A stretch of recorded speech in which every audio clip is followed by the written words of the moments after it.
Hi, hello and welcome you all to Mother Teresa Learning Center.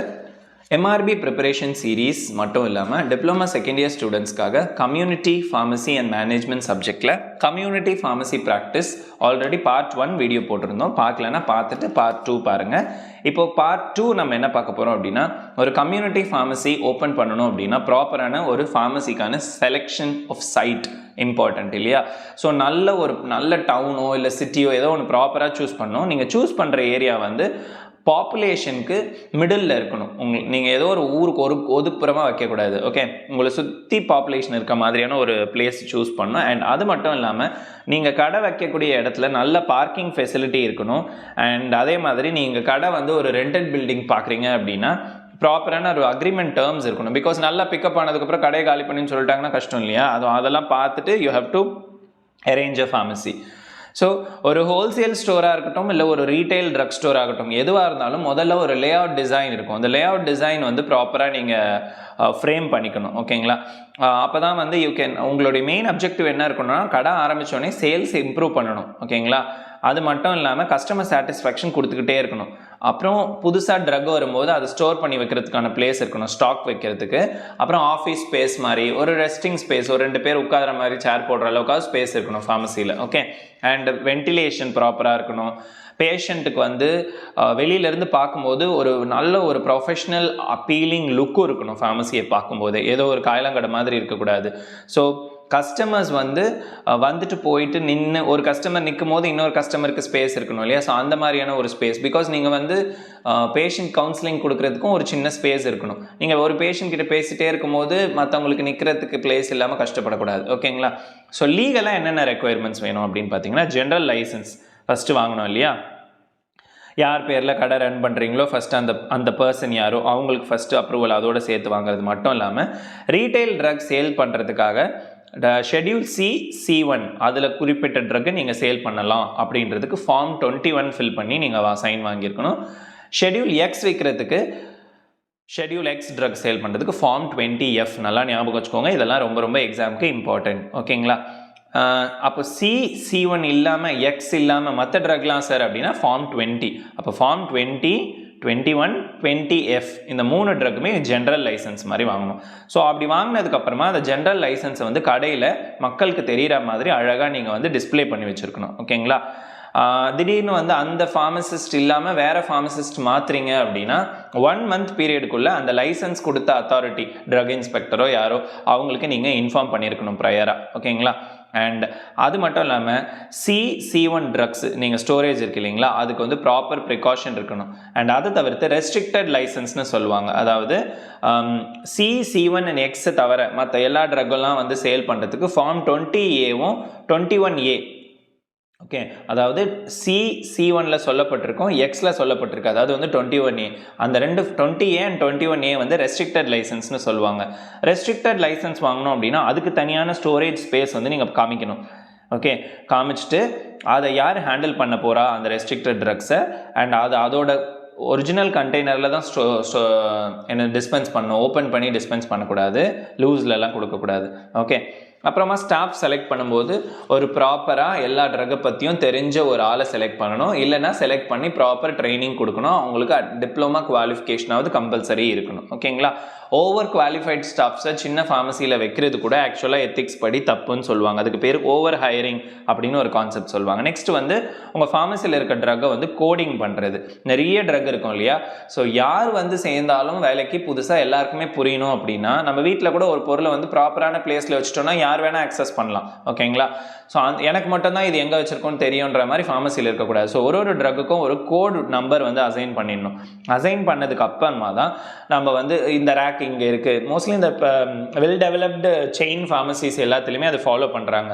இப்போ சிஸ்டம்லேயே நீங்கள் rack number 17ல் இந்த drug இருக்குது, அசிக்ளோஃபெனாக் இருக்குது அப்படின்றது தெரியும். எந்த ஒரு ஐட்டம்ஸும் அங்கங்கே தரையிலெல்லாம் கிடக்கக்கூடாது. Okay, and easily identifiable by 1 name.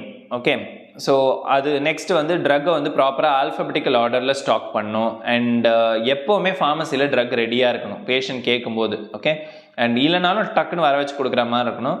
And ரெஃப்ரிஜிரேட்டரில் வைக்க வேண்டிய ஸ்டோரேஜ்லாம் ப்ராப்பராக அதில் தான் வைக்கணும்.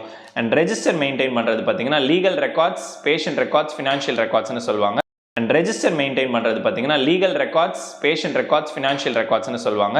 லீகல் ரெக்கார்ட்ஸ்னால் அடிக்கடி இந்த ஹெல்த் இன்ஸ்பெக்டர்ஸ் ட்ரக் இன்ஸ்பெக்டர்ஸ் எல்லாம் வந்து செக் பண்ணுவாங்க இல்லையா, ஸோ அந்த ஃபைல்ஸ் எல்லாம் ஒரு ரெக்கார்டு.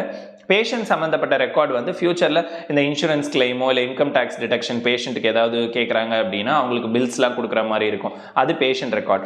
ஃபினான்ஷியல் ரெக்கார்ட்னா நீங்களே ஐடி ஃபைல் பண்ணுறதுக்குலாம் சம்மந்தமாக யூஸ் ஆகுறதுல வந்து தனியாக இன்னொரு ரெக்கார்டு. இந்த 3 ரெக்கார்டையும் 3 டிஃப்ரெண்ட் ஃபைல்ஸில் வந்து நீங்கள் மெயின்டைன் பண்ணணும். ஓகேங்களா. கம்யூனிட்டி ஃபார்மசிஸ்டோடைய ஆக்டிவிட்டி வேர்ல்டு ஹெல்த் ஆர்கனைசேஷன் என்னெல்லாம் நீங்கள் பண்ணணும் அப்படின்னு சொல்கிறாங்க அப்படின்னு பார்த்தீங்கன்னா, ஃபஸ்ட்டு ப்ரிஸ்கிரிப்ஷனை ப்ராசஸிங் பண்ணணும்.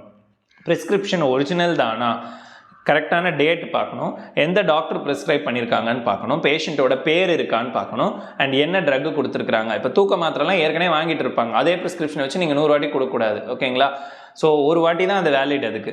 அப்புறம் பேஷண்ட்டோடைய கேர், ரொம்ப உங்கள் ஃபேமிலி பர்சன் மாதிரி நீங்கள் கேர் பண்ணிக்கணும். பேஷண்ட்டுக்கு அட்வைஸ் கொடுக்குறதுலேருந்து இந்த ட்ரக்கை நீங்கள் ஃபுல்லாக போட்டு முடிங்க, உடம்பே சரியானாலும் ஆன்டிபயோட்டிக் கம்ப்ளீட் பண்ணணும், அந்த மாதிரி. And traditional and alternative medicines கொடுப்பதற்கான சூழல் வந்தால் அதை கொடுக்குறதுக்கும் நீங்கள் ரெடியாக இருக்கணும். ஆயுர்வேதிக் மெடிசனோ இல்லை ஹோமியோபதிக் மெடிசனோ. அண்ட் ஸ்மால் ப்ரிப்பரேஷன், அந்த காலத்துலலாம் ஃபுல்லாக வந்து கம்பவுண்டிங் பண்ணிட்டு இருந்தாங்க. இப்போ ஸ்மால் ப்ரிப்பரேஷன்ஸ் ஏதாவது சின்ன இப்போ ஃபார் எக்ஸாம்பிள் அப்போவே யூஸ் பண்ணுற மாதிரி சஸ்பென்ஷன்ஸ் எப்படி யூஸ் பண்ணணும்னு சொல்லி காட்டுறது, இல்லை ட்ரை சிரப்புன்னு சொல்லுவாங்கல்ல, அது எப்படி வாட்டர் ஃபார் இன்ஜெக்ஷன் எப்படி ஆட் பண்ணணும் அந்த மாதிரி சொல்லி கொடுக்குறது. ஓகே. அண்ட் சின்ன ஏல்மெண்ட்ஸ்க்கு சிம்டம்ஸ்க்கு வந்து நீங்கள் ட்ரீட்மெண்ட் கொடுக்கலாம். குட்டியாக இங்கே அடிப்படுதுன்னா இங்கே இது போட்டு இந்த இடத்துல பேண்டேட் போடுங்க, அந்த மாதிரி சொல்கிறது பண்ணலாம். ஓகே. அண்ட் அது மட்டும் இல்லாமல் ப்ரமோட் பண்ணணும் ஹெல்த் ஆக்ட். இது வந்து இப்போ மலேரியா சீசனாக இருக்குது, உங்கள் ஏரியாவில் கொசு தங்காமல் பார்த்துக்கோங்க. குழந்தைங்களுக்கு ஃபீவர் வந்தால் வந்து டக்குன்னு இவ்வளோ டெம்பரேச்சர் பாருங்கள், 101.5 மேலே போச்சுன்னா அட்லீஸ்ட் நைட்டில் பேராசிட்டமால் கொடுங்க, அந்த மாதிரியான சில விஷயங்கள். இன்னொன்று டொமிசிலியரி சர்வீசஸ்ன்னு சொல்லுவாங்க. டோர் டு டோர் ஆக்டிவிட்டீஸ்னால் ஒரு ஏஜ்டு பீப்புள் இருக்காங்கன்னா, அவங்க டயபெட்டிக்காக இருப்பாங்கன்னா மந்த்லி அவங்களுக்கு வீடு தேடி போய் மெடிசன்ஸ் கொடுக்குறது. ஆனால் டோர் டு டோர் சர்வீஸ்ன்ற மாதிரி போய் அங்கே இந்த சேல்ஸ்மேன் மாதிரி விற்கிறது பண்ணக்கூடாது. ஓகே. டெலிவரி மட்டும் you can do. And agricultural and veterinary medicine கொடுக்குற மாதிரி இருந்தாலும் நீங்கள் கொடுக்குறதுக்கு ரெடியாக இருக்கணும். ஓகேங்களா. அண்ட் கோட் ஆஃப் எத்திக்ஸ், கடைசியாக பார்த்தீங்கன்னா கோட் ஆஃப் எத்திக்ஸ், தொழில் தர்மம்னு சொல்லுவாங்க. எல்லா தொழிலுக்கும் ஒரு தொழில் தர்மம் இருக்குது, அது படி தான் நம்ம எத்திக்ஸ் படி தான் பிஸ்னஸ் பண்ணணும். ஓகே. அதாவது உங்களுக்கு ஃபஸ்ட்டு வந்து என்ன சொல்லணும் அப்படின்னா, ஒரு ஃபார்மசி கான்டாக்டே வந்து பார்த்திங்கன்னா ஒரு ப்ரொஃபஷ்னல் மாதிரி நீங்கள் பண்ணணும். ஓகே. எந்த விதமான ஆக்சிடென்டல் கான்டாமினேஷனும் உங்களால் வந்துடக்கூடாது. Second one, prescription handling. Prescription handling வந்து அவங்க கையிலேருந்து வாங்கி திரும்ப அவங்க கையில் கொடுக்குற வரைக்கும் there should be an ethics. Okay. உங்ககிட்ட இருக்கிற ட்ரக்கை தள்ளணுன்றதுக்காக உங்கள் ப்ரிஸ்கிரிப்ஷனில் அவங்க ப்ரிஸ்கிரிப்ஷனில் எழுதப்படாத வேறு ஏதோ ஒரு ட்ரக், அதாவது இந்த பிராண்டை விட இந்த பிராண்டு நல்லா இருக்கும், ஸோ அதனால் நான் இதை கொடுக்குறேன் அப்படின்ற மாதிரியான ப்ரொமோஷன் நீங்கள் அங்கே பண்ணக்கூடாது. ஓகேங்களா. அண்ட் ப்ரைஸ் ஸ்ட்ரக்சர் ரொம்ப ஃபேராக, குவாலிட்டி கரெக்டாக இருக்கணும்.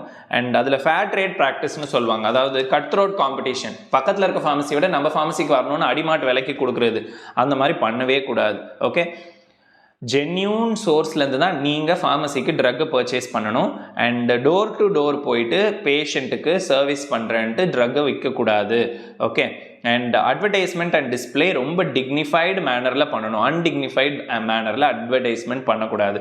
அட்வர்டைஸ்மெண்ட்டு கூட சில ரூல்ஸ் இருக்குது இல்லையா நம்மளுக்கு, அதை ஃபாலோ பண்ணி பண்ணணும்.